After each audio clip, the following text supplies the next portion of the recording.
बलम भइल बा हो सपना बलम भइल ई होली में। जी हाँ दोस्तों, मैं बात कर रहा हूँ खेसारी लाल और अक्षरा सिंह का जो सॉन्ग रिलीज आज हुआ है सुबह 6:30 बजे दोस्तों, मीठा रंग।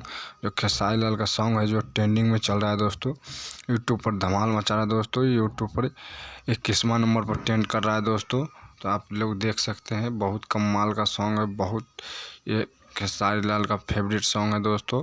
साथ ही साथ बता दूं दोस्तों, वीडियो अंत तक देखिए, वीडियो में ढेर सारी जानकारी बता रहा हूँ। यूट्यूब पर 21 नंबर पर ट्रेंड कर रहा है ये सॉन्ग दोस्तों।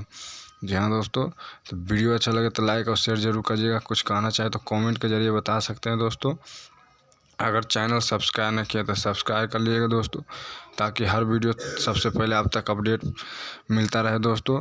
बता दें, सॉन्ग को लिखे हैं दोस्तों कृष्णा बेदर्दी और म्यूजिक दिए हैं आर्य शर्मा, जो बहुत कमाल का सॉन्ग है दोस्तों। कृष्णा बेदर्दी सॉन्ग लिखे हैं, बहुत कमाल का सॉन्ग है दोस्तों, बहुत धमाल मचा रहा है यूट्यूब पर दोस्तों।